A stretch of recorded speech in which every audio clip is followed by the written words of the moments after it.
We're going to continue with our fiscal responsibility theme for 2011 with the idea that going green will not only save the environment, but save you money as well. I know what you're thinking. We've heard that line before, and going green can be expensive, but does it need to be? Joining us now, home contractor Bobby Asadourian. Bobby, let's talk about going green, the cost of going green. Is it expensive, and what's the best way to save money? It can be expensive, sometimes very expensive. One way to look at it, I like to tell people, think of it as good, better, and best.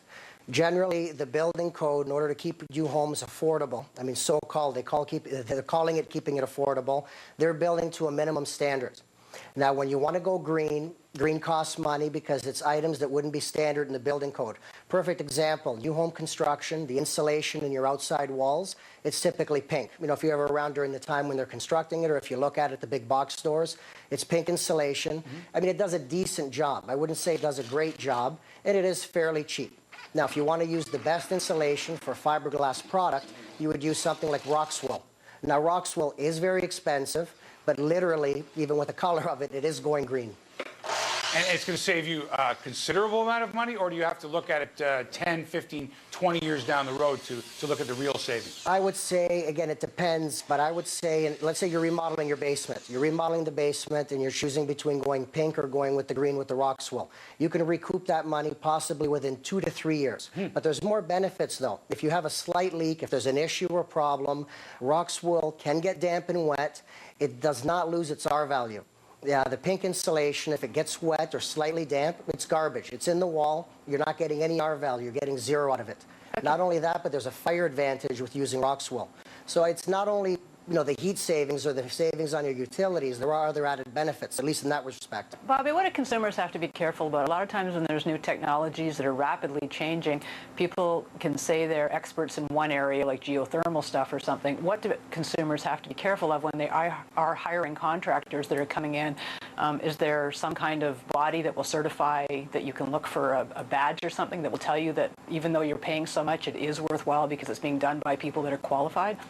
Unfortunately, with regulation, I don't believe, but again, you can call the local city of Hamilton to double check, but I don't believe they've gotten that well at regulating it.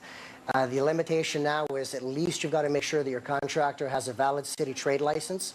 But one item about going new and going green, let me give you an example. A perfect example would be the dual flush toilets.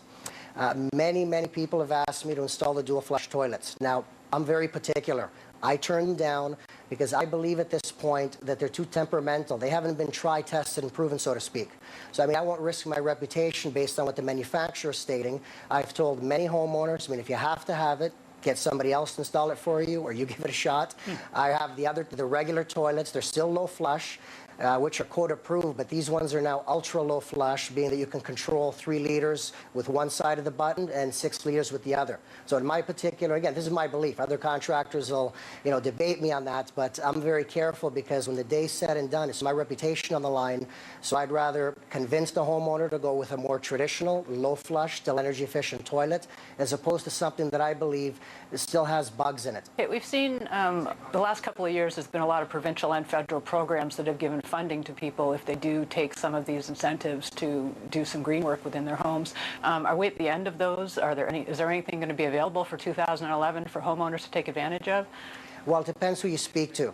Now, it shouldn't be that way. It's nice when everything's black and white, but at the moment now, the program ran out in March. Now, anybody who's had the energy audit before March 31st, they're okay, I believe, until the end of March 2011. Now, it's very important that people do their due diligence. There was a couple in Hamilton just a short while ago. They told me a very interesting story.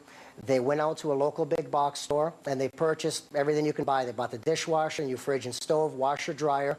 The associate at the store told them to keep their receipt, keep their paperwork, and I believe either the provincial portion or some portion of the taxes would be refunded to them. Now, this was wrong. This was an outright lie. I mean, it was maybe a mistake on the air, on the part of the person working at the big box store.